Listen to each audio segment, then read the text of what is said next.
So ayan mga kanukis, 30 days exactly sila. So tinimbang natin yung majority nito nasa 1.7, 1.6, yung pinakamaliit 1.2. So 30 days. So nagbibigay pala tayo ngayon ng vitamina. Yan. So yung binibigay nating vitamina ngayon is Vitamin Pro. Yan. Vitamin Pro powder. Yan. So with electrolytes yan. Multivitamins plus electrolytes. Ito na. So mahirap to mga kanukis kasi ako lang mag-isa. Yan. Ganun lang natin. Alis dyan. So sa mga nagtanong, alternate lang yung pagbigay ng vitamina, huwag araw-araw. So dapat before harvest, 7 days before sa harvest, withdraw nyo na yung mga vitamina, antibiotic para hindi amoy vitamins or gamot yung karne. So yan yung technique of lab natin. So ito pala dito nasa 130 heads to. So 30 days tumitimbang na sila ng average of 1.6 to 1.7. Oh yeah.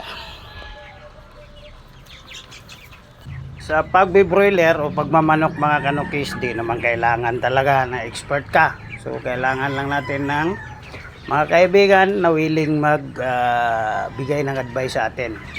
Marami naman tayong mga vlogger dyan tulad ko na nagtuturo din online. So walang masama mga kanukis kung may additional income tayo. Yun lang, kailangan yan. Medyo malaki na mga kanukis. So 30 days pa lang yan, 1.7 to 1.6 average na sila. Yung pinakamaliit nito nasa 1.2 or 1.3. So yan mga kanukis, nakikita nyo, nililinisan ko yung mga kuha nila, mga pakainan, kasi i-refill natin yung pagkain. So yung pagkain natin nito Integra 2 mga kanukis. So ang kailangan lang sa pagbe-broiler talaga malinis na kapaligiran, at saka kailangan araw-araw hugas ka ng waterer nila, at saka yung feeder kailangan linisan, tanggalan natin ng ipot.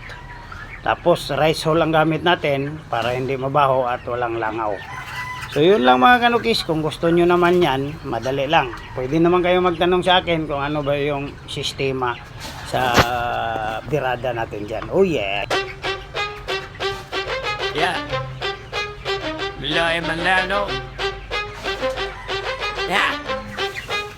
Yeah. Mula sa albuyaryo, tunay ang pinagmulan. Oriental game fouls, yan ang aking tangan. Breeder ako, seryoso, hindi basta hobby lang. Bawat episode ko knowledge, ang bit ko parate. Kung gusto mo ng panalo, wag na magpatumpik. Lahat ng tinuro ko, may resulta sa sabong. 100% di ka bibiguin. Mga follower ko'y patunay sa aking galing. Jojo Shamo TV, yo albuyaryo. Dito sa YouTube kaalaman ay sigurado. Jerry's bloodline detalyado. Solido may lakas, di ba'y diskarte kaya sa ligid. Gilring ganado, tato, dalay panalo, dalay pala. Kahit bago ka pa lang, matututo ka dito. Pinoy na may puso at knowledge na buo. Conditioning program, swak sa bawat lahi. Sa tulong ng tips ko, panalo ang manok mo lagi. Kung gusto mo ng panalo, wag na magpatumpik. Lahat ng tinuro ko, may resulta sa sabong. 100% di ka bibiguin. Mga follower ko'y patunay sa akin.